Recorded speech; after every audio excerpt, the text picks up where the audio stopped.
कारवाई करण्याची प्रक्रिया सुरू केली आहे। भंडाऱ्यातील साकोली तालुक्यात नवेगाव नागझिरा परिसरात नरभक्षक वाघानं दहशत निर्माण केली आहे। मागच्या 16 दिवसात बांपेवाडा, उमरझरी आणि आमगाव या गावांमध्ये वाघाच्या हल्ल्यात 2 जणांचा मृत्यू झाला असून एक महिला गंभीर जखमी झाली आहे। या घटनांमुळे परिसरात भीतीचं वातावरण पसरलं असून शेतीची कामंही ठप्प झाली आहेत। गावकऱ्यांच्या सुरक्षिततेसाठी वनविभागानं मिशन वाघ हाती घेतलंय।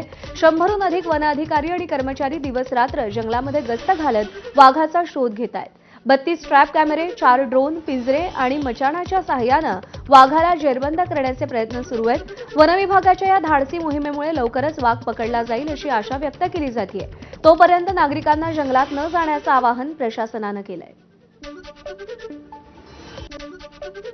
नवेगाव नागझिरा व्याघ्र प्रकल्पालगतच्या बांपेवाडा, आमगाव आणि उमरझरी या गावांमध्ये मागील काही दिवसांपासून वाघाची दहशत आहे। या वाघानं आतापर्यंत 3घांवर हल्ला केला आणि त्यात 2घांना जीव गमवावा लागला। या परिसरामध्ये नागरिकांमध्ये मोठी दहशत पसरलेली आहे। सध्या वन विभागही स्वतःचा जीव जोखीमेत घालून या जंगलव्याप्त परिसरामध्ये मोठ्या प्रमाणात आता या वाघाला जेरबंद करण्यासाठी युद्धस्तरावर कार्यरत आहेत।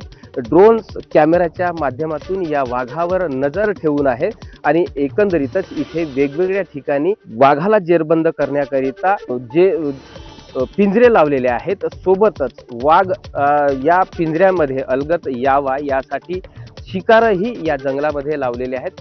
वेगवेगळ्या भागामध्ये आता वाघाची सर्च मोहीम सुरू आहे आणि एकंदरीतच वन विभागाचे कर्मचारी आणि प्रादेशिकचे असो की NNTRचे सर्वच कर्मचारी इथे या वाघाला एकंदरीतच ग्रामस्थांना भयमुक्त करण्याच्या दृष्टीने आणि वाघाला जेरबंद करण्याच्या दृष्टीने इथे सर्च मोहीम राबवित असल्याचं चित्र एकंदरीतच आपल्याला बघायला मिळत आहे। प्रशांत देसाई, NNTR, भंडारा। 19 तारखेपासून वाघाने आतापर्यंत 3 हल्ले केले। त्याच्यात 2घांचं एक पुरुष आणि एक महिला मरण पावली आणि 3रं पेशंट नागपूरला ॲडमिट आहे।